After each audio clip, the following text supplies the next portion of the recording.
መንግስት አመራሮች መጸለይ ቃሉ ያዛችሁም እንዴ? እንዴት ፖለቲካ ይሆናል? አትፍሩ። የሚፈራ ፈጣሪ ብቻ ነው። አትፍሩ። ሰው ቃሉ ነው የሚያዘን የሚል ደፋር በየቤተ ክርስቲያኑ ውስጥ ቃሉ ነው የሚያዘን አይደለም። ቃሉ በመፈንቅለ መንግስት አርጉ አይልም። በጠመንጃው አፈሙዝ አርጉ አይልም። መግደል ኃጢአት ነው ይላል። አታድርጉት። ይሄ ፖለቲካ አይደለም። ስርዓትን መጠበቅ፣ ህግን ማክበር፣ ህግን ማድረግ ግዴታ ነው። ቤተ እምነቶች ላይ አስተምሩት የሚገባ ነው። የቱ ጋ ነው እስኪ የትኛው ወንጌል ወይም ደግሞ አስተምሮ እንደሚከለክል መነጋገር እንችላለን። ተጽዕኖ አይደርስባችሁም እያልኩ አይደለም። እንዲስል ማን ይጋፈጠው ነው? እንጋፈጠው። ብዙ የሚጋፈጥ እየበዛ ሲሄድ እኮ ያይዳከማል። ችግሮች እንዲፈቱ የሚጣጣር ከሌለ ያኛው የሚያጠፋው እየጎለበተ ይሄዳል።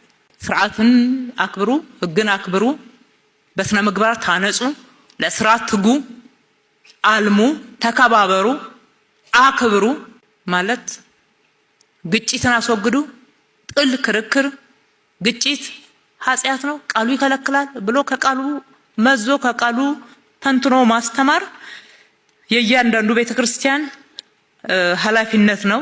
እኛም ደግሞ ኃላፊነታችን እንወጣለን። እናንተ ስታግዙን ደግሞ ይፈጥንልናል።